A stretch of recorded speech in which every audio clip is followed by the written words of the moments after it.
Hola, ¿qué tal? ¿Cómo están? Bienvenidos a una nueva edición aquí en El Círculo. Hoy vamos a platicar de videojuegos y es uno de los fenómenos más interesantes, ya va a ver usted, en términos económicos, en términos sociales, por el lado bueno, pero también por los problemas que de pronto tiene el consumo excesivo, como prácticamente cualquier otro bien. De eso vamos a estar platicando y para eso nos acompañan Zaira Montero, ella es psicóloga especializada en hábitos digitales. ¿Qué tal, Zaire? Hola, ¿qué tal? Qué Mucho gusto. gusto. Gracias por estar aquí. Y nos acompaña también Vladimir Arteaga, el curador de gadgets de electrónica. ¿Qué tal, Vladimir? ¿Qué tal? ¿Cómo estás? Muy Gracias por bien. No, invitarnos. hombre, gracias a ustedes. Muchas gracias. Y vamos a platicar hoy de videojuegos. Y yo quisiera empezar, Vladimir, con un dato que dabas antes de que empezáramos el programa. El tamaño de la industria. Hombre, durante años hemos escuchado esto de que ha ido creciendo, que ya no era un asunto para niños, como hace muchos años quizás se pensaba las maquinitas, como se les llamaba. Ya si dices maquinitas es cuarta dosis Sí. de vacuna, ¿no? Pero, y decías los datos del tamaño de la industria en términos económicos comparado con otras de la industria del entretenimiento. Particularmente tras la pandemia, hay una revaluación por completo de esta industria y el nivel de facturación que tiene llega a alcanzar e incluso a rebasar la industria del cine y de la música juntas. Juntas. Juntas. También es súper interesante cómo crece, cómo se expande. Hablando de datos puntuales de Latinoamérica, estamos hablando de más de 380 millones de videojugadores que se integran a raíz de la pandemia, ¿no? Anteriormente el rango de edad fluctuaba entre los 25 y 35 años. Llega la pandemia y muchas personas que anteriormente habían jugado, sobre todo en los años 80 y 90, desentierran sus consolas o compran consolas nuevas y empiezan a jugar otra vez, ¿no? Y entonces se empieza a generar un fenómeno donde el rango de edad incrementa, curiosamente, y obviamente al permear en este tipo de audiencias que son más maduras y que sobre todo que tienen un poder adquisitivo mayor, por eso el índice de facturación crece, ¿no? Entonces eso es algo importante, sobre todo para analizar dentro incluso de nuestro propio continente, porque de ser algo muy de nicho, se convierte en un tema masivo que incluso ha ido permeando en otras industrias propiamente como la del cine, ¿no? Y es que además eso te iba a decir que es una industria que tiene en sí mismo muchas industrias, ¿no? Es decir, pienso que en el desarrollo de los videojuegos tienes cada vez tramas más complejas. Ahorita platicaremos de esto que decíamos del paso de series a películas o de videojuegos a series o a películas, que lo vemos pues, desde hace mucho, pero ya con mucha frecuencia.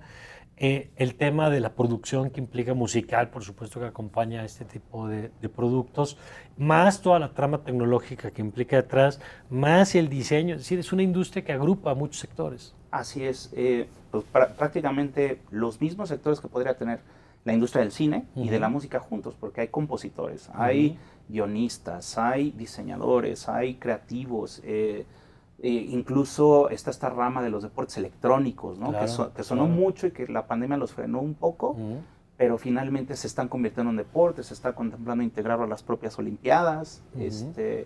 Entonces, digamos que tiene un escaloncito más de lo que normalmente vemos, por ejemplo, en la industria del cine, ¿no? ¿Por qué? Porque es interactivo.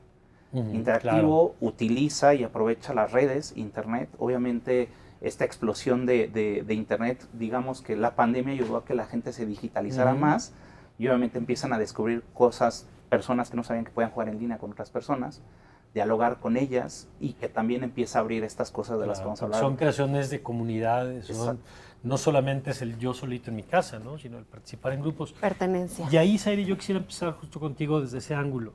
A ver, ¿qué nos dan los videojuegos? No sé si tú seas usuaria de videojuegos, y qué tanto. Yo le decía a Vladimir, yo jugué algún tiempo, no soy particularmente consumidor, pero sí me queda claro que es una industria del tamaño de lo que nos daba ahora Vladimir. Pero la pregunta que yo tengo es, a ver, ¿qué nos da en términos de experiencia como usuarios el participar en los videojuegos? Bueno, es muy importante justamente considerar si es un videojuego que se juega en solitario, ¿no? De manera individual, o si es algo que involucra la comunicación, la convivencia y un estatus, porque incluso permite ser otro. Exacto. ¿No? Entonces, esto que empieza a mezclarse entre quién soy en el mundo presencial y en quién me convierto, en este ser fantástico o con estos poderes o con estas capacidades, esta super velocidad, y cómo puedo tener otro personaje alterno en donde estas características me gustan más de mí mismo. De acuerdo. ¿No? Entonces es un sentido de pertenencia, al final somos seres sociales por naturaleza, y esto es también como un gremio, ¿no? A mí me gusta este tipo de videojuegos, yo estoy actualizado, yo he subido a tal nivel, estoy en este rango, entonces puede darte estatus, puede darte sentido de pertenencia, seguridad, puede también favorecer tu autoestima dentro de un espacio, y también te puede dar una sensación de mayor confort en cuanto a una posibilidad de poder desconectarte de un panorama emocional en donde no necesariamente es tan cómodo o tan divertido, y puede tener esta doble función de fuga.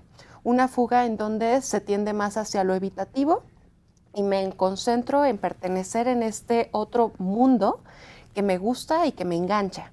Pero también es un sentido de fuga respecto a necesito dispersarme. Simplemente necesito tener un momento en el que hay estas pausas activas, ahora que son muy necesarias también en el trabajo respecto a productividad. Y esto también permite desconectarnos de lo que estamos haciendo en este momento para tener un espacio de algo que nos haga sentir relajados o en juego. Esto que dices, Aire, habrá quien diga, bueno, pero ¿por qué quisiera ser alguien más? Yo diría que es el principio de la literatura. O sea, al final de cuentas, ¿por qué leemos una novela? La fantasía. Pues lo lees porque te involucras, te relacionas con una realidad alternativa en donde durante un rato estás viendo, cuando es una serie de televisión, cuando estás viendo una película, hace la función que nos acabas de contar, ¿no?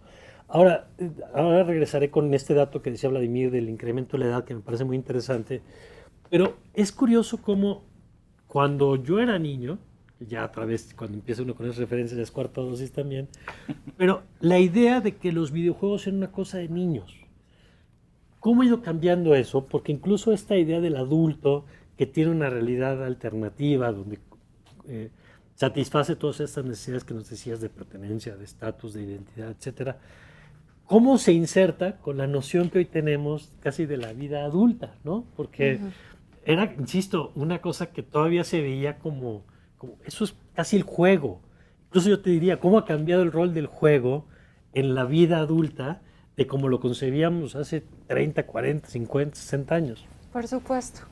Las posibilidades y el contexto cambió de manera impresionante, es decir, ya no tenemos esta facilidad de salir a la calle a interactuar, de estar de repente jugando con canicas o con la tierra o con el lodo. Platicaba hace poquito sobre cómo existen menos espacios en donde podemos interactuar de forma segura.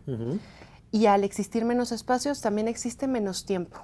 ¿No? Hay actividades extraescolares, hay que estar atento, de repente pues hay que ir con los padres al trabajo, ¿no? Ya hay menos espacios en donde se puedan quedar los niños jugando. Esto en una etapa infantil. Entonces hay una necesidad de que la diversión, el juego o el entretenimiento nos permita que sea móvil, ¿no? Entonces necesitamos esta inmediatez que conlleva este pues estilo de vida que requiere de encontrar espacios, pero son breves, son espacios breves regularmente, en donde vamos a poder conectarnos con algo que nos hace sentir bien, desde la satisfacción.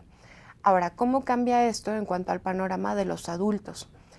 Conforme la adultez conlleva muchas responsabilidades, es notorio que estos espacios se reducen aún más, en muchos sentidos. Ahora, si a través... Sí, los espacios lúdicos, o sea, se asume que el niño juega y eso es casi su trabajo, ¿no?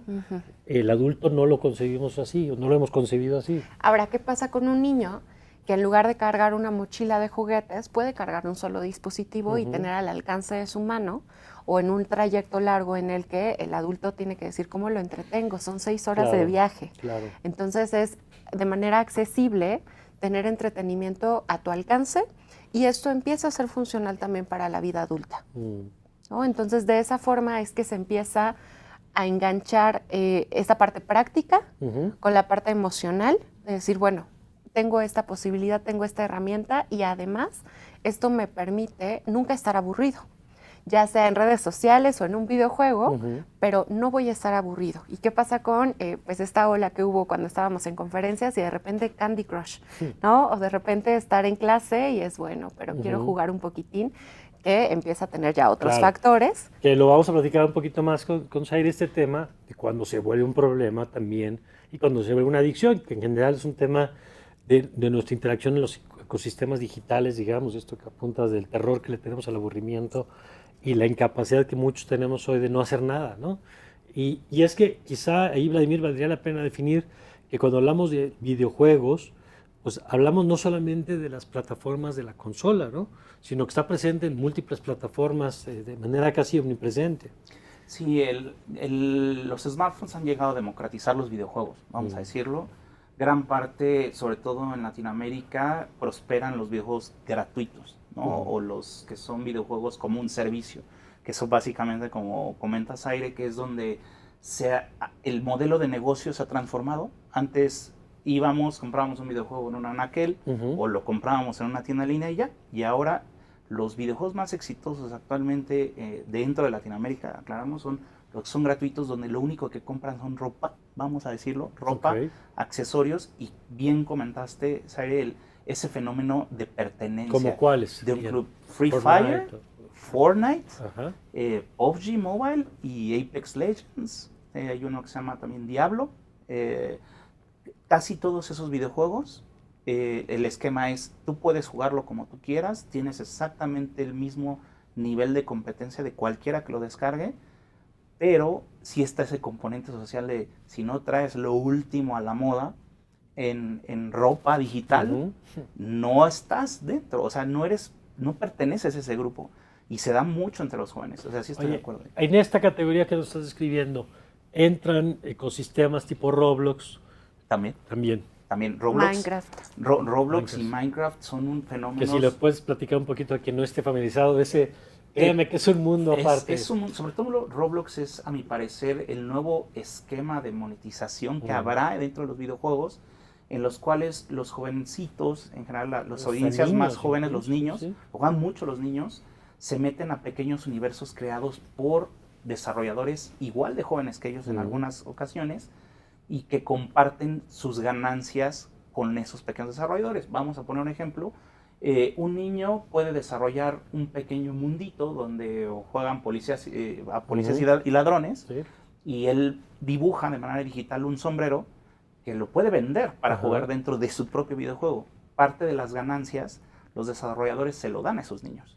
Entonces este es un esquema en donde no nada más está monetizando la compañía que creó el videojuego o ese mundo, sino alguien que pueda generar accesorios. El usuario. El usuario se puede compartir ese revenue.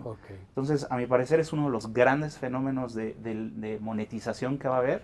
Está muy presente, es el que más está enganchando audiencias más jóvenes. Y se consumen dispositivos tipo teléfono y tablets, más que en consolas. Es eso, está disponible en todas las plataformas. En plataformas móviles, en consolas y en computadoras. Y es un videojuego, vamos a decirlo, muy ligero, que puede ejecutar prácticamente cualquier dispositivo. Entonces eso lo democratiza y le da acceso a prácticamente todo el mundo. Oye, déjame detenerme en eso antes de regresar con Zaire. ¿Cuáles dirías tú que del concepto de videojuegos, decías, por ejemplo, que la pandemia trajo de vuelta a muchas personas, y ahí sí me siento un poco generacionalmente aludido, digamos, porque decías la generación que tuvo las primeras consolas que eran el Intellivision o Atari o esas consolas, estamos hablando de los 80, ¿no? Más o menos los años 80. Y decías pues, que algunos se quedaron, por supuesto, y fueron actualizando consolas y equipos, pero ¿cuáles dirías que son los cambios más importantes en el consumo que existía en esa época al consumo de hoy? Yo todavía recuerdo, por ejemplo, la idea del videoclub que rentaba los juegos, ¿no? Frente a lo que nos estás contando hoy del juego en línea, que tecnológicamente me imagino que hay un mundo pues como el del blockbuster a Netflix, ¿no? O sea, es un cambio, digamos, en la manera en que se consume y se paga y se entiende el negocio. Primero se aceleró la digitalización, ¿no? O sea, la gente entendió que no es necesario comprar una caja para tener un videojuego. Que ya la traes ya de alguna manera. Sí, incrementó mucho el consumo de descargas de videojuegos, y también, digamos, los videojuegos como un servicio, como un Netflix. ¿Te existen. pagas una suscripción? Pagas una suscripción mensual. Los principales jugadores de videojuegos, llámese Nintendo, PlayStation y Xbox, tienen sus respectivos servicios. Okay. Donde tú por una cantidad mensual tienes acceso a una librería, un catálogo, como en esas tiendas a las que nos tocó ir algunos, ¿no? Sí, sí, sí. Entonces eso lo acelera, se dan cuenta que no necesitan estar invirtiendo mucho en estos videojuegos y algunos pagan estos servicios o los otros son los que se enganchan con estos modelos de videojuego como un servicio. Okay. Es de que compras, básicamente son accesorios, Okay. ropita. Entonces esos dos modelos se aceleran muchísimo tras la pandemia, sobre todo porque la mayoría de ellos te permite jugarlos de primera instancia sin gastar un solo centavo. Porque además tecnológicamente ya puedes tener transmisiones, es decir, antes no se podía porque la cantidad de información que tenía un videojuego, pues tenías que tenerlo en un disco duro, bueno, en un CD, y hoy puedes hacer interacciones en tiempo real, porque me imagino que el ancho de banda y estas cosas lo permiten también, Sí, ¿no? y exactamente, muchas veces ya no necesitan ni siquiera almacenarse en tu computadora o en tu dispositivo, lo juegas en la nube si tienes una buena conexión a internet y sobre todo, que creo que es lo más importante, eso, ¿no? El acceso prácticamente en todo momento, a cualquier hora. Entonces eso es lo que definitivamente ha cambiado con la pandemia y que aglomeró a más audiencia, ¿no? Déjame cerrar con una idea, Zaire, y ahorita de la pausa vamos a regresar con el tema de qué pasa cuando se nos va un poco de las manos este asunto del consumo de los videojuegos también. Pero hay una parte que me parece interesante, que así como ha cambiado la edad y ha cambiado la forma en la que se consume, también ha cambiado mucho la noción que tenemos de los videojuegos, del casi el vago del videojuego, Claro. a el videojuego como una herramienta para el desarrollo de habilidades y competencias. ¿Cómo lo ves tú? ¿Qué has visto en ese campo? Yo lo veo familiarmente, incluso esto que apuntabas ahorita, Vladimir, el Roblox, por ejemplo, porque son juegos que sí, si bien tiene este componente del consumo, también tiene el componente creativo, ¿no? Donde ya no solamente es yo me quedo viendo, como decías, la serie, donde a lo mejor yo no tengo ningún rol en qué pasa con la serie, en contraste con que yo decido cómo quiero mi casa y de cuántas cámaras le voy poniendo y hasta si la rento para alguien, entonces voy aprendiendo hasta economía mientras juego. ¿Cómo ves esta parte de los videojuegos? Efectivamente es un panorama que permite que podamos tener acceso a mucha mayor información y a otras herramientas. Ya no soy un espectador pasivo. Ya ahora me involucro y no solo me involucro, sino que tengo este poder de decisión. Ya no es voy a pasar niveles que están prediseñados o predeterminados por el desarrollador y entonces a partir de esto yo me ajusto y si platico con alguien más respecto a mi experiencia puedo hablar del mismo escenario que compartió él y que vio él. Sin embargo, en estas plataformas y en estos juegos yo puedo crear y yo tengo este componente de la imaginación, de la fantasía, pero sobre todo de la creación, en donde puedo generar un principio de realidad a partir de esto que estoy observando y que estoy construyendo y después esto volverlo un modelo de gremio, es decir, yo invito, y es muy común, yo he trabajado en colegios en donde los niños se ponen de acuerdo y dicen, a tal hora vamos a jugar todos en y te presto mi escenario y nos vemos aquí. Y entonces yo ya tengo los últimos, o sea, por ejemplo, el último escenario que va a salir en Navidad. Desde octubre ya lo están viendo porque acaban de adquirir el escenario de Halloween, ¿no? Entonces, esta posibilidad de empezar a involucrarse y de mantener un estatus es algo que permite el juego y al mismo tiempo ya no es desde este plano que podría parecer solamente recibir información, sino que tengo la capacidad de conectar con eso y de crear o de tomar decisiones a partir de ello. ¿Qué pasa con los juegos en donde, por ejemplo, Farmville? Tienes un condicionamiento emocional y psicológico muy conductual. ¿Qué es? Para quienes no lo conocen, ¿qué es? El condicionamiento, podemos referirnos a Skinner. No, el Farmville. El Farmville, perdón. Justamente estás en esta plataforma de Facebook, que ahora, bueno, de Meta, y entonces tienes que tener a tus animales, tienes que estar regando todos los días tus zanahorias o lo que sea que hayas cultivado, pero te genera este condicionamiento a retomar. Y es una granjera virtual. Y entonces eres un granjero virtual, tienes estos pequeños espacios en donde tú puedes decidir qué cultivas, tienes también el espacio de ganadería, Pero si tú no llegas, si tú no te conectas todos los días, si tú no le inviertes tiempo, se te mueren tus plantas, ¿no? Se te mueren tus animales, pierdes tu granja, por ejemplo, ¿no? Entonces, ¿qué pasa con este sentido también de necesidad que se conjunta con la satisfacción? Claro. Y que se conjunta además con el interés de la empresa, hay que decirlo, que ese es el tema, ¿no? Claro. Vamos a hacer una pausa y ahora que regresemos vamos a platicar, pues yo creo que en este primer bloque vimos lo positivo, digamos, pero vamos a platicar también de la parte de la adicción, qué tanto es un problema, cómo se está manejando, cómo es una relación sana con estas plataformas que nos pueden dar muchísimas cosas, pero que también tienen su lado oscuro, digamos, que vamos a revisar regresando de la pausa. Ya volvemos.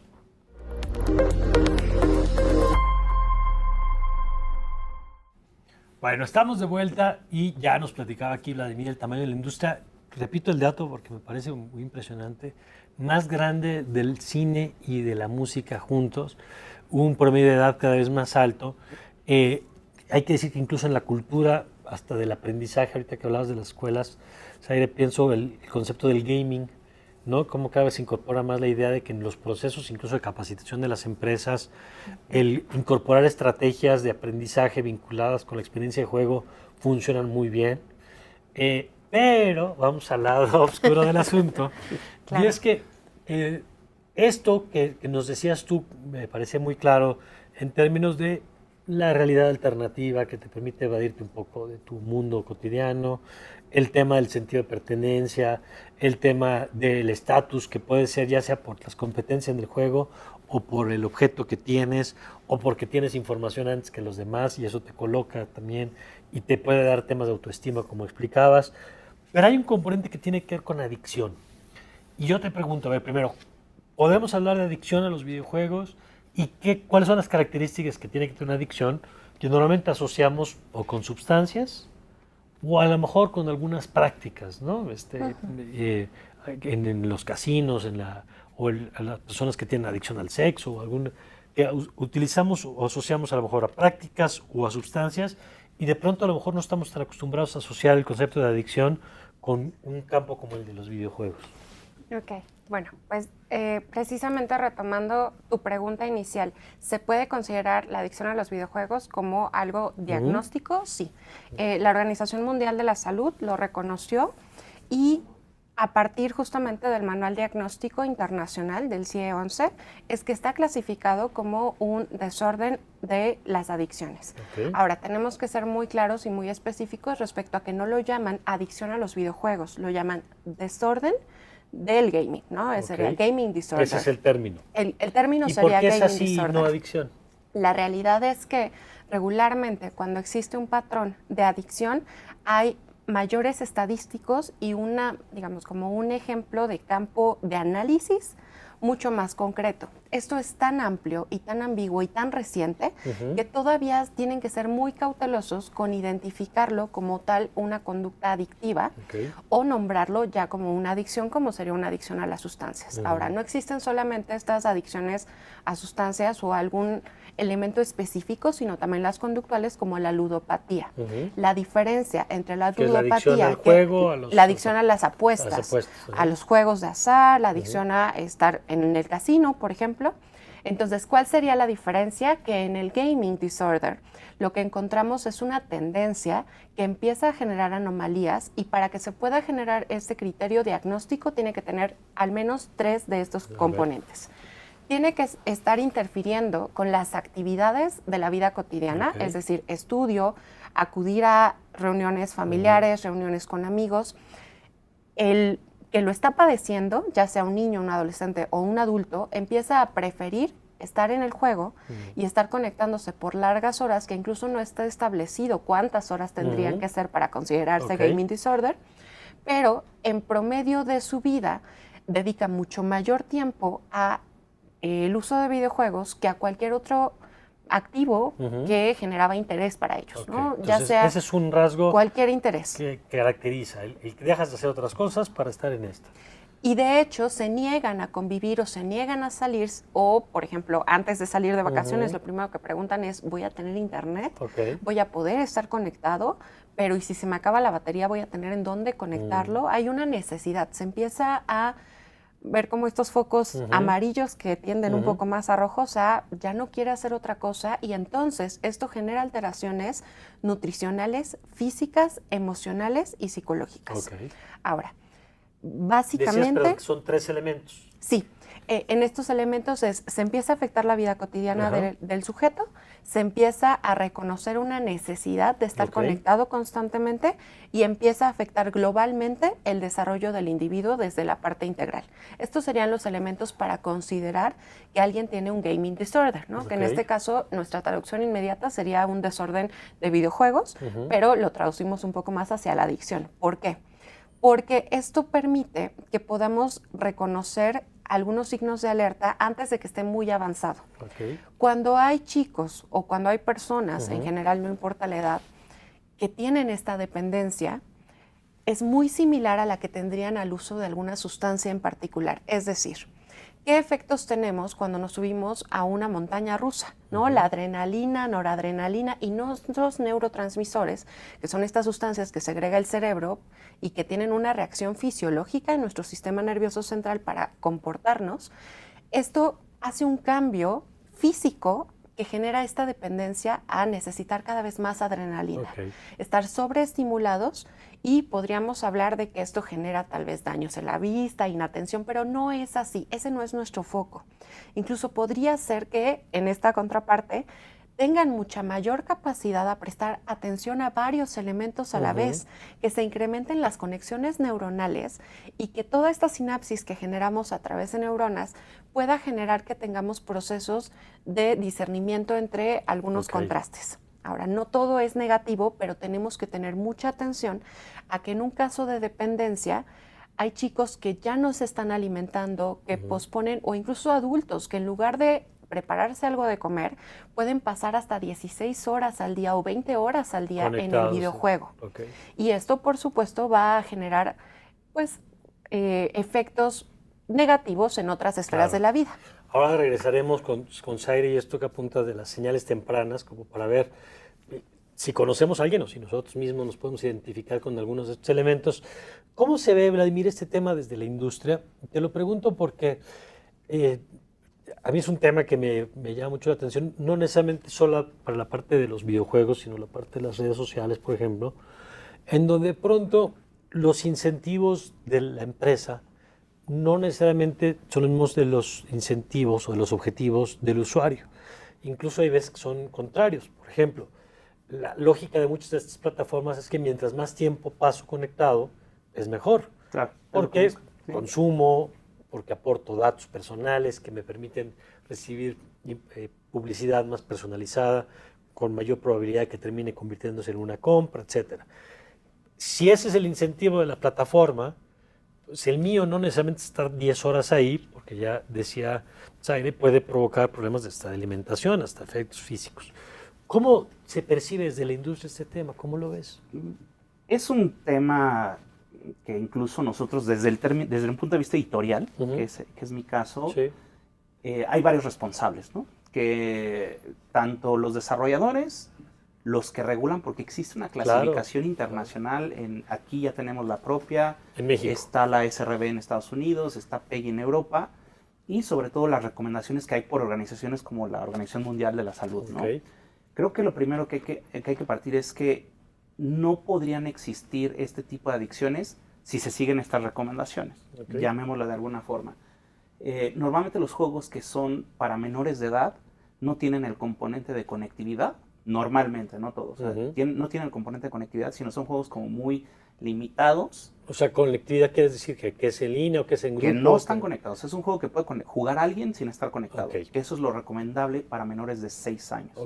Normalmente. Para evitar riesgo de contactos y todas las prácticas que se pueden generar ahí. Exactamente, entonces eso es lo primero. Bueno, está un segundo rango, que es antes de los 9, que igual es un juego que pueda tener descargas, que pueda tener acceso a ciertos contenidos, pero no puedes tener acceso a redes sociales.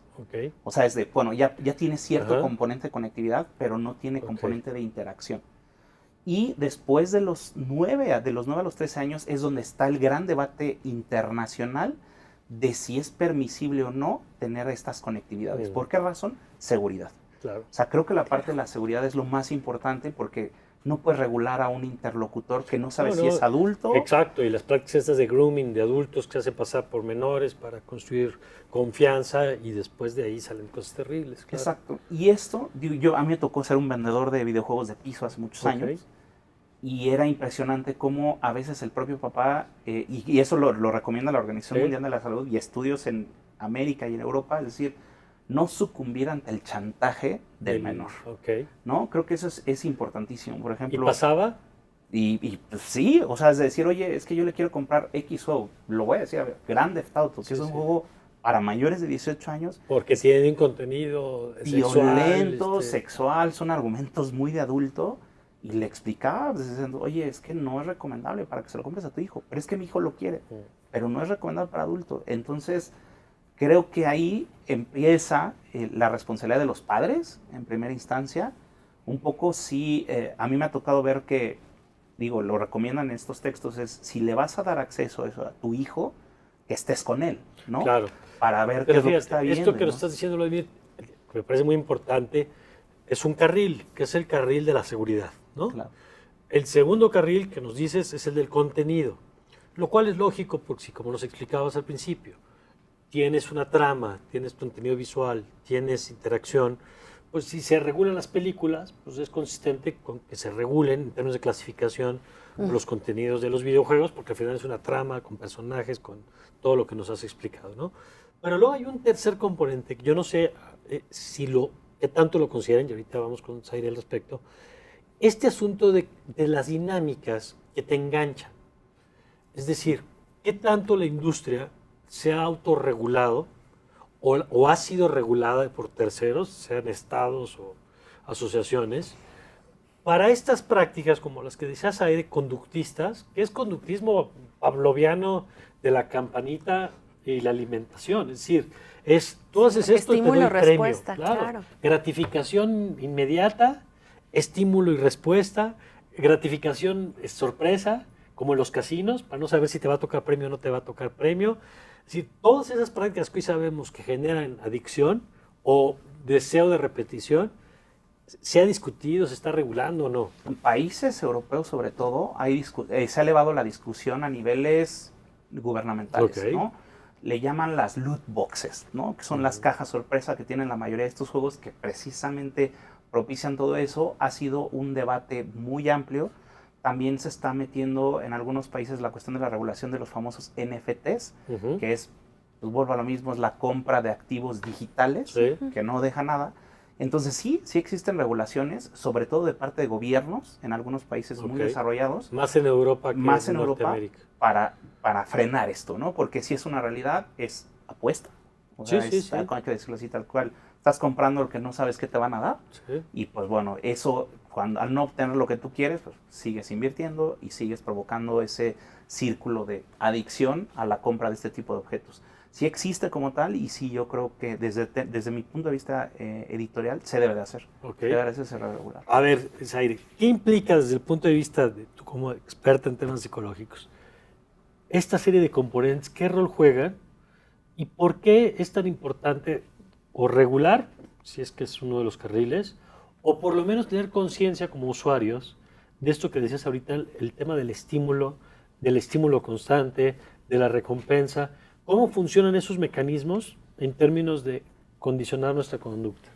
Mario, hay algo muy importante. Cuando estamos en proceso de desarrollo, nuestro cerebro no se ha terminado de formar hasta los 24, 25 años.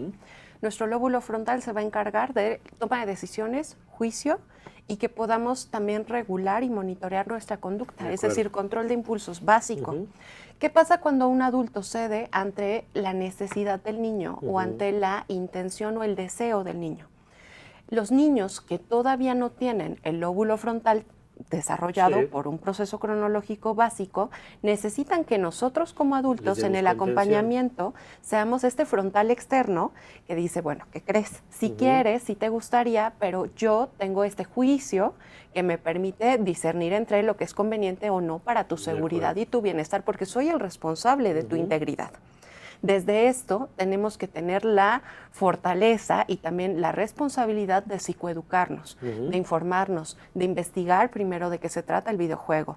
Desde esta parte del placer, ¿no? Como de, bueno, es que él quiere, es que si no me va a hacer un berrinche terrible, es tolerar la frustración de que el niño, de que el menor se frustre, Claro. ¿no? Y decir, bueno, tal vez no lo comprendas o tal vez no logre explicarte la magnitud de lo que implica, pero la respuesta es no. ¿No? Desde esta parte de negociar, se empieza a negociar con los adolescentes, Sí, sí. pero cuando un menor de edad te pide algo que definitivamente puede perjudicarle, entonces ahí, ¿qué pasa con un adulto que no está informado, que no se ha certificado desde esta parte de poder reconocer qué pasa con los hábitos digitales, qué pasa con el civismo digital? A ver, ahí, por ejemplo, yo creo que hay una parte que se habla de que todo padre o madre de familia lo tiene muy claro. El de la seguridad, de los chats con extraños, eso creo que todo el mundo lo puede, aunque sigue pasando, que ocurre este asunto de que se vuelve una niñera digital y lo que pasa ahí. Pasaba antes con la televisión. Claro, nada más que ahora con la posibilidad de contenidos que tiene el ciberespacio, ¿no? Pero ¿qué pasa, por ejemplo, con los juegos? Porque quizá no hemos terminado de entender por qué este asunto de las conductas adictivas es tan peligroso o por qué tendríamos que poner el foco ahí. Lo que pasa es que la personalidad de un niño, de un menor, no está formada aún. Entonces, esta necesidad de pertenencia que tenemos todos empieza a rebasar límites importantes. Entonces, ¿qué está sucediendo cuando tú tienes un elemento que te llama la atención, que te estimula y que dices, bueno, yo quiero un poco más, quiero saber cada vez más? Y si no hay algo que te regule en cuanto a tiempos, monitorear qué contenido es, acompañar y poder orientar sobre qué es lo que estás viendo, entonces se genera una necesidad de empezar a investigar por otros lados, de empezar a reconocer qué pasa y qué es lo que quieren los otros o qué es lo que está de moda o qué necesidades tengo. Entonces es muy importante que podamos frenar esto porque después se empieza a generar mucho más placer de estar conectado y de vivir en esta máscara social que hablaríamos de redes sociales, pero trasladada al mundo de los videojuegos, en donde yo prefiero ser este guerrero invencible, indestructible, con muchas armas y con espadas de Minecraft, que llegar a la escuela y que me hagan bullying, por ejemplo. ¿No? Entonces, ese es el riesgo, que como todavía no se consolida toda esta parte del juicio y de reconocer o discernir entre qué sí y qué no, se vuelve muy fácil que el enganche desde la parte de los videojuegos o desde estar en internet navegando como el infosurfing, que es para ningún lado, ¿qué pasa cuando yo tengo esta necesidad de desconectarme de un contexto, por ejemplo, violento a nivel intrafamiliar? ¿O qué pasa cuando no estoy recibiendo cuidado o atención y quién sabe quién va a llegar a darme de comer? Pero mientras, esto es suficiente aliciente como para que yo esté aquí quietecito, a salvo, ¿no? Porque es bueno, pues si está ahí sentado, nada le va a pasar. Yo se lo entrego, se entretiene, yo me ocupo de lo que yo tenga que hacer o lo dejo ahí solo con el dispositivo, porque así está en menos riesgo que si no se entretiene con algo y aburrido se pueda aventar por algún lugar. Pero sí hay esta necesidad de informarnos sobre cuáles son las nuevas tendencias, hacia dónde va orientado, temas de clasificación básico, porque justamente el juego sirve como un mecanismo para liberar o para trabajar emocionalmente nuestras situaciones. Es decir, ¿qué pasa con un niño que ve una misma película infantil varias veces? Está elaborando una problemática con lo que se identificó y que le encanta la resolución que tienen estos personajes animados. Es lo mismo si lo trasladamos hacia el videojuego. Estamos encontrando características que nos hacen sentir mejor respecto a cómo nos vivimos en la realidad presencial, y en esta realidad virtual yo voy a encontrar herramientas que no tengo para acompañarme. Claro, con lo cual, lo platicaremos un poco más adelante, pero tiene que ver una aproximación integral a lo que nos estás diciendo. Es decir, no es el videojuego en sí mismo el problema, sino puede ser el tema de las carencias, o puede ser el tema de la desatención. Es el contexto. O puede ser el contexto de que la vida real es tan dura que prefiero este mundo alterno, ¿no? Vamos a hacer una nueva pausa y enseguida regresamos, vamos a platicar de mejores prácticas, ¿no? Porque, insisto, aquí no se trata de satanizar de ninguna manera los videojuegos ni a las herramientas que tienen un potencial maravilloso, sino de cómo es la mejor manera de relacionarnos con estas herramientas, que además llegaron para quedarse y cada vez van a ser más importantes, y por eso tenemos que hacer un proceso de alfabetización también en esos terrenos, que es lo que estamos tratando de compartir en esta mesa. Vamos a un corte y enseguida regresamos.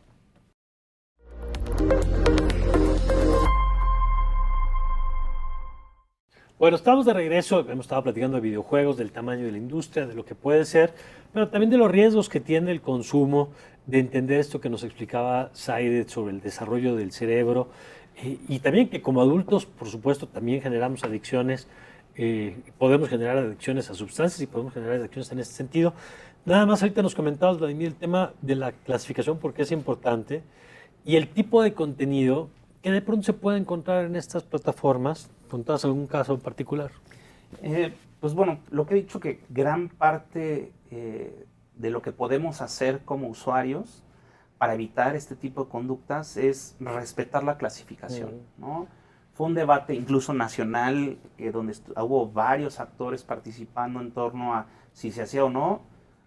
Y dimos un gran salto al integrarla, la propia, porque bueno, yo era de los que decía, bueno, podemos utilizar la de Estados Unidos, bueno, tenemos la propia, y de verdad, el hecho de respetar esto, de que tú le des el juego que le corresponde acorde a la edad, va a evitar mucho ese tipo de comportamientos, porque como mencionábamos, los juegos para menores tienen esas limitantes que van a cumplir con la parte del entretenimiento. Como bien comentó Zaire, es de verdad no sucumbir al chantaje. Eso es lo primero que les recomiendo, porque si tú le das acceso a un videojuego que está para mayores de 18 años, como está indicado, un niño de 12, 11 años, no vas a estar 100% con tu hijo para ver en qué momento a lo mejor él se mete a lugares que a lo mejor tú no sabías que va a tener dentro del videojuego, que son propiamente para adultos, con temáticas que no va a haber nadie que le va a explicar qué es lo que está sucediendo, y que incluso puede detonar acciones como la del niño, oye, yo no estoy entendiendo qué es lo que estoy viendo, claro. Y se va a meter a internet, empezar a buscar estos temas, y entonces se van a detonar, claro, otras cosas que podemos evitar nada más por seguir la clasificación. Y ojo, no estamos diciendo, porque esta visión de que, por ejemplo, alguien es violento porque juega videojuegos, no es así. Ahí tiene la sociedad japonesa que consume videojuegos, quizá de las más, ¿no? Y que es una sociedad particularmente con niveles de violencia baja. En México tenemos niveles de violencia altísimos, pero que tiene que ver con la violencia intrafamiliar, que tiene que ver con la violencia fuera de las casas. Es decir, de ninguna manera podemos responsabilizar los videojuegos de la violencia que tenemos en el país. Eso no quita que podamos exponer a cualquier tipo de contenido a una persona, un menor de edad, por las razones que Vladimir acaba de explicar, por lo que ha explicado Ceres sobre el desarrollo. Y yo quisiera volver sobre algo que tú nos adelantabas hace rato. A ver, otra vez, ¿cuáles son algunas de esas señales que tú decías hay que estar atentos para que en el consumo de los videojuegos, este desorden en el juego, estemos atentos, insisto, tanto en el caso personal como de gente de nuestro entorno? Hay que monitorear si está dejando intereses previos, es decir, cosas que le gustan hacer, las empieza a sustituir únicamente por el videojuego. Si se empieza a observar un estado muy irritable o muy ansioso respecto a dejar o suspender la actividad, cuando le retiran el videojuego es natural que un niño diga, ay, un ratito más, 15 minutos, es normal. Pero ¿qué pasa cuando la rabieta genera pues no voy a comer si no me lo das? ¿O qué pasa cuando ya lo retiramos y el dispositivo casi que me llegan a consulta papás que lo esconden y que los niños van y lo encuentran, que le cambian la contraseña? Así como y las que botellas escondidas se en la genera, casa, sí, claro. Entonces no hay que esconderlo, hay que marcar límites para poder identificar respeta el tiempo de uso de videojuegos. Ahora, si nos apegamos a la clasificación, no habría estos desórdenes en donde a lo mejor puedan encontrar información que genere otro tipo de conductas autolesivas, empezar a explorar cosas como uso de sustancias, porque lo vieron en el videojuego, empezar a jugar de manera más insistente en aspectos como con una carga más violenta, y no solo en cuanto a conducta, sino al lenguaje, ¿no? Que no sea el lenguaje apropiado para su edad. Y tenemos que poner mucha atención si esto empieza a generar daños o un deterioro en lo cotidiano, bien básico. No se alimenta bien, no se quiere bañar, no cuida su higiene, descuido de la escuela, descuido de actividades laborales en el caso de los adultos, descuido de la esfera social, de convivencia con la familia o con los amigos, y al final se enajenan en la conducta. Esos serían los principales síntomas. Oye, y siguiendo esta línea que nos dices, ¿cómo se atiende? Porque a lo mejor ya tenemos ciertas ideas de algunas adicciones, que ya nos has explicado, ¿no? Las coincidencias y las diferencias, digamos, pero quizá en algunos temas de adicciones tenemos ya más claridad. En estos casos, ¿cómo se atiende? Cuando llegan contigo a la clínica y te plantean, y el niño o la niña traen ese tema, ¿cómo lo abordan? Primero hay que tener un panorama general. No podemos, como mencionábamos, no estamos satanizando al videojuego. No es necesariamente el videojuego, es qué le otorga en particular a ese sujeto, a ese usuario, este videojuego. Es un tema. Un síntoma. Es el síntoma, sí, claro. La dependencia al videojuego, la necesidad de estar ensimismado en esa parte, digamos, como cualquier otra sustancia, es el síntoma. Okay. Entonces, tenemos que tener una perspectiva mucho más amplia de generar conciencia sobre qué le da que su entorno presencial no le otorga, qué está sustituyendo o qué necesidades de contención o emocionales o de pertenencia está necesitando. ¿Qué pasa con un chiquito que en pandemia no tuvo contacto o interacción social con otros pares? Pues va a necesitar que si su medio de interacción social y de diversión y de entretenimiento fue ese, va a necesitar que le acompañemos en que desarrolle habilidades sociales. Claro. Si tiene conflictos que no le ocurren en el videojuego y en donde es un superhéroe y no va a tener dificultades de quién lo molesta, bullying, claro. Entonces, estamos viendo el síntoma, pero tenemos que ir un poco más al fondo para entender qué le da y qué necesidades está sustituyendo y a partir de eso generar un programa en donde todos se involucran. Es decir, se tiene que involucrar también su familia y su contexto. O sea, no solo es prohíbe el uso del aparato. La realidad es que eso solamente va a incrementar considerablemente la ansiedad y se pueden ver incluso síntomas de abstinencia graves en los niños que realmente puedan generar pues mucha preocupación para los padres y la idea es dosificar. ¿no? Pero si lo quitamos de manera abrupta, tampoco estamos resolviendo el problema. Es como tapar el síntoma con un desenfriolito que en realidad pues no nos va a dejar esta solución de qué está pasando, en dónde está la infección, qué está sucediendo y por qué dio fiebre en primer momento. Oye, ¿cómo ves, Vladimir, el tema? Porque tú empezabas diciendo algo muy interesante y es el efecto que tuvo la pandemia. Pero hemos visto que en algunas industrias no en todo se ha sostenido el nivel de consumo pandémico, ¿no? Lo hemos visto, por ejemplo, en Netflix, ¿no? Que ha perdido suscriptores y ha sido un tema ahí de bolsa y todo. ¿Cómo estás viendo la industria? La impresión que te da es que lo que pasó llegó para quedarse o que tuvimos una ola y que vamos a regresar a ciertos niveles. Porque aparte, esto que decías ahí, los niveles de ansiedad se han disparado brutales. Hace poco tuvimos un programa sobre la inflación. Pues es que las cosas están más caras, la situación económica es compleja en buena parte del mundo. Hay como muchos factores de estrés, digamos, que también hacen que esto parezca una evasión pues, muy conveniente. ¿Cómo lo estás viendo y cómo lo ve la industria? Y mira, de hecho ya salieron unos reportes pospandémicos y sí, en efecto, hubo una oleada, un pico muy alto de nuevos jugadores y se está regresando a la normalidad, pero los que se quedaron son los adultos. Los adultos que reencontraron los videojuegos eso o que se los está quedando más. Se quedaron. O sea, el rango de edad está entre los 45 y 55 años, que era un rango de videojugador que no estaba, era una minoría. Se quedan ellos y están jugando más en las noches. O sea, muchos adultos que dijeron, pues me terminó gustando. Y yo, porque todo lo demás, los jovencitos como que dijeron, bueno, ya puedo volver a salir. Ya hay vida otra vez, claro. Ya hay vida otra vez, salieron. Lo prefieren. Y prefieren, pues, claro, o sea, finalmente son jóvenes y es gente que quiere salir y convivir y ser social. Claro. El que sí se estacionó un poco ahí es el adulto. Porque un poco lo que sucede también es el comportamiento. Descubrió que puede jugar en una pantallita, a lo mejor en un smartphone, lo que su esposa, su pareja está viendo una película, pues se pone unos audífonos y se pone a jugar. Mucho va por ahí el comportamiento del jugador, del nuevo videojugador que hubo tras la pandemia. Los demás regresaron a la normalidad, a la parte de salir, explorar, experiencias vivenciales, y ahí están. A ver, ¿y ahí cómo ves ese segmento? Porque hemos platicado mucho de niños y las razones que nos has dado además son muy pertinentes, ¿no? El tema del desarrollo del cerebro, el desarrollo biológico incluso, ¿no? Ya no solamente la formación en términos de su noción del mundo, lo que decías, Vladimir, sobre conocer temas de pronto que vas descubriendo.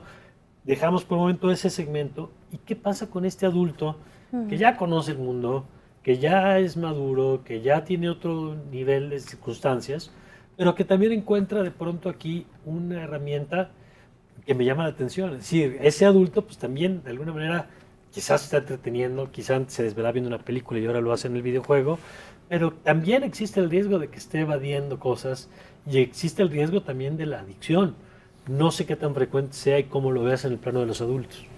En el caso de los adultos puede ser tan grave que pueden perder su empleo. Es decir, puede haber tanta necesidad de seguir o de continuar con este estatus que le da el videojuego, con esta satisfacción que le da el videojuego, que pueden empezar a descuidar otros factores tan importantes como el empleo, la familia, el trabajo, en casa, de las actividades que se tienen que hacer, es decir, higiene y cuidado. Y lo primero que se ve afectado, y eso es algo que es muy importante también detectar en cualquier edad como un signo de alerta, alteraciones en el sueño.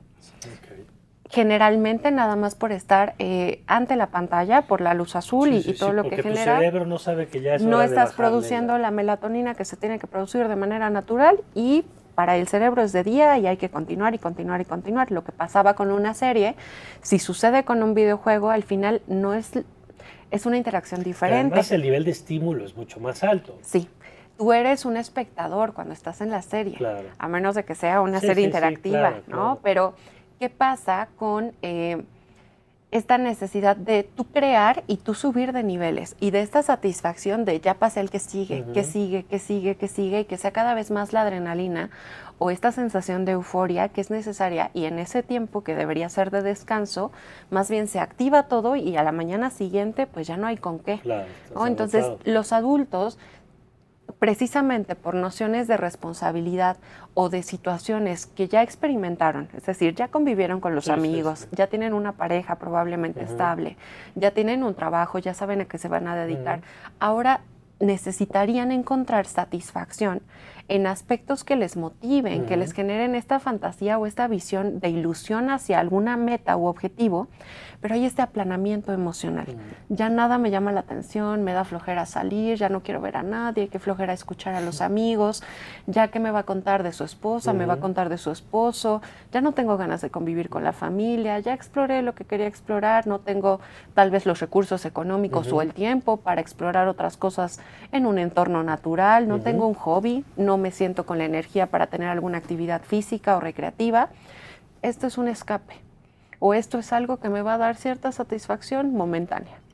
Pero si eso está de alguna manera tapando un proceso emocional de ansiedad o de depresión o de inseguridad e incluso agorafobia, que es la fobia de salir, ¿no?, de casa, si esto se empieza a alimentar a partir de tantos estímulos, es riesgoso, por supuesto. ¿Cómo lo ves, Nadir? Una gran lectura. O sea, finalmente yo vi los números de este último reporte y me llamaba mucho la atención que es en horarios altos. O sea, rangos de 10 de la noche a 2 de la mañana que está jugando estas audiencias. Y en efecto, o sea, sí coincido con lo que está diciendo de que están esa apatía de, ay, ¿para qué salgo? Justo la pandemia... Sí, es que la pandemia nos encerró, claro. Nos encerró e invirtieron mucho en este tipo de dispositivos, en computadoras y demás. Entonces dicen, pues ya invertí en mi casa, prefiero quedarme en lugar de ir con mis amigos. Y sí, en efecto, se conectan con su grupo de amigos, ya casados, ya con familias, para aventarse esas largas jornadas de desvelo. Es una gran lectura que creo que está por ahí. O sea, que coincide con los reportes de la porque industria. aparte, no obstante, igual a lo mejor nos puedes ayudar a entrar un poco más ahí. El juego que más juegan, sobre todo los latinos, son juegos de disparo.